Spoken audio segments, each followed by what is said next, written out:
नमस्कार, मैं शालिनी और आप देख रहे हैं वर्तमान युग। तो आइए शुरुआत करते हैं आज की खास खबर से। भीख मांगने वाले बच्चे कहीं चोरी के तो नहीं। पंजाब के सभी जिलों में भिखारियों के होंगे डीएनए टेस्ट। भीख मांगते बच्चों की पहचान अब डीएनए से। पंजाब सरकार का सख्त कदम। शहरों की व्यस्त सड़कों, चौराहों और बाजारों में अक्सर ऐसी महिलाएं देखी जाती हैं जो गोद में छोटे बच्चों को लेकर भीख मांगती हैं। आम लोग इनकी हालत पर दया दिखाते हुए कुछ न कुछ दे देते हैं, लेकिन क्या यह करुणा अनजाने में बच्चों की तस्करी जैसे गंभीर अपराध को बढ़ावा तो नहीं दे रही?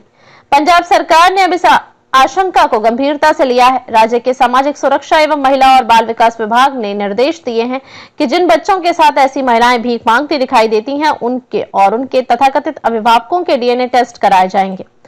क्यों लिया गया यह फैसला? यह निर्णय एक महत्वपूर्ण विभागीय बैठक के दौरान लिया गया। बैठक में मंत्री डॉक्टर बलजीत कौर को वरिष्ठ अधिकारियों ने बताया कि कई महिलाएं, जिन्हें पहले भी चेतावनी दी जा चुकी है, बार बार अलग जगहों पर एक ही बच्चे को लेकर भीख मांगते हुए देखी जाती हैं। इससे यह संदेह और गहरा हो गया है कि कहीं ये बच्चे इन महिलाओं के अपने ही नहीं, बल्कि किसी तस्करी नेटवर्क का हिस्सा तो नहीं है।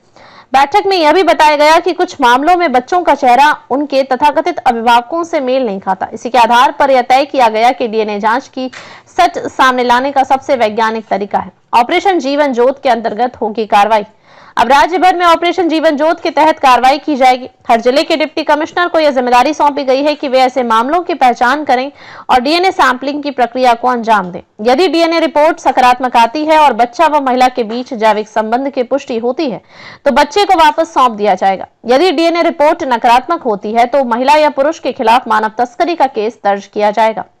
बच्चों के भविष्य को लेकर सरकार की योजना। डॉक्टर बलजीत कौर ने स्पष्ट किया कि जिन बच्चों का डीएनए उनके तथाकथित माता पिता से मेल नहीं खाता, उन्हें सुरक्षित वातावरण में भेजा जाएगा। इसके लिए सेंट्रल अडॉप्शन रिसोर्स एजेंसी सीएआरए की मदद ली जाएगी। पंजाब के हर जिले में सीएआरए का एक स्थानीय कार्यालय पहले से ही मौजूद है।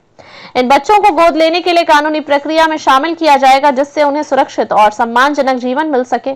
छोटी बच्चियों को लेकर विशेष सतर्कता। विभाग ने यह भी स्पष्ट किया है कि छोटी लड़कियों के मामलों को विशेष प्राथमिकता और गंभीरता से लिया जाएगा, क्योंकि उन्हें शोषण, बाल विवाह या अवैध कार्यों में धकेले जाने का खतरा अधिक रहता है।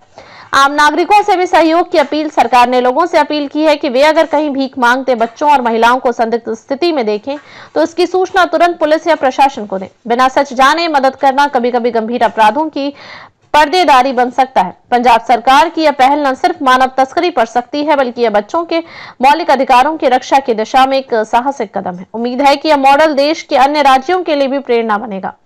खबरों में अब तक के लिए बस इतना ही। फिर होगी आपसे मुलाकात, तब तक के लिए नमस्कार और देखते रहिए वर्तमान युग।